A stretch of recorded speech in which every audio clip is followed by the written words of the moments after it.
বড় বড় ডাক্তাররাও আপনার এটা সমাধান করে দিতে পারবে না, যেটা আপনার একটা পেঁয়াজ এভাবে থেতলে থেতলে সমাধান হয়ে যাবে। আমি আমার দাদিকে দেখলাম একটা পেঁয়াজ নিয়ে খুব ভালো করে এভাবে থেতলে নিচ্ছে, এরপরে দেখলাম আর একটা রসুনও থেতলাচ্ছে। আমি বললাম, কি ব্যাপার দাদি, তোমার মাথাটা কি খারাপ হয়ে গেছে নাকি? এভাবে একটা পেঁয়াজ রসুন থেতলে নষ্ট করছো কেন? সে রেগে গিয়ে বলল, চুপ থাক, এখন আমি যা করছি তাই আমাকে করতে দে। আমি কিছুক্ষণ তাকিয়ে দেখলাম, আবার দিল এর ভিতরে সরিষার তেল। আমি বললাম, দাদি, পেঁয়াজ রসুনের সাথে সরিষার তেলটাও নষ্ট করছো? সে তো রেগে পুরো আগুন হয়ে গেছে, বলে দেখতে থাক।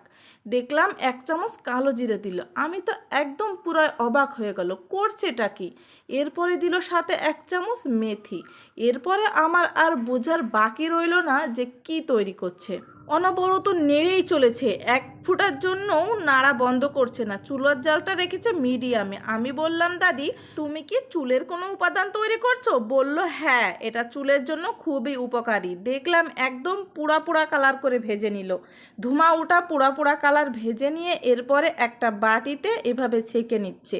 একটা ছাঁকনির মাধ্যমে খুব ভালো করে ছেঁকে তেলটা আবার চেপে চেপে বেরো করে নিচ্ছে।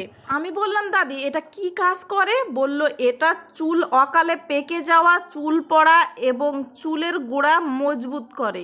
যারা অনেক দিন ধরে হাজার হাজার টাকা খরচ করে ডাক্তার দেখিয়ে চুল পড়া বন্ধ করতে পারছে না, অকালে চুল পাকা বন্ধ করতে পারছে না, তারা এটা রেগুলার মাখলে তাদের চুল পড়াও বন্ধ হবে, চুল পাকাও বন্ধ হবে। মেথি আর কালো জিরার এত গুণ, যেটা গোড়া থেকে চুল জব্দ করবে, শক্ত করবে, আর পেঁয়াজ রসুন সরিষার তেল চুলকে করবে সিল্কি। আপনার চুল হবে ঝলমলে, রেশমি, কালো, ঘন। তো আপনি যদি বিশ্বাস না করেন, গুগলে সার্চ দিয়ে দেখতে পারেন এই উপাদানগুলোর কতটা গুরুত্বপূর্ণ চুলের জন্য।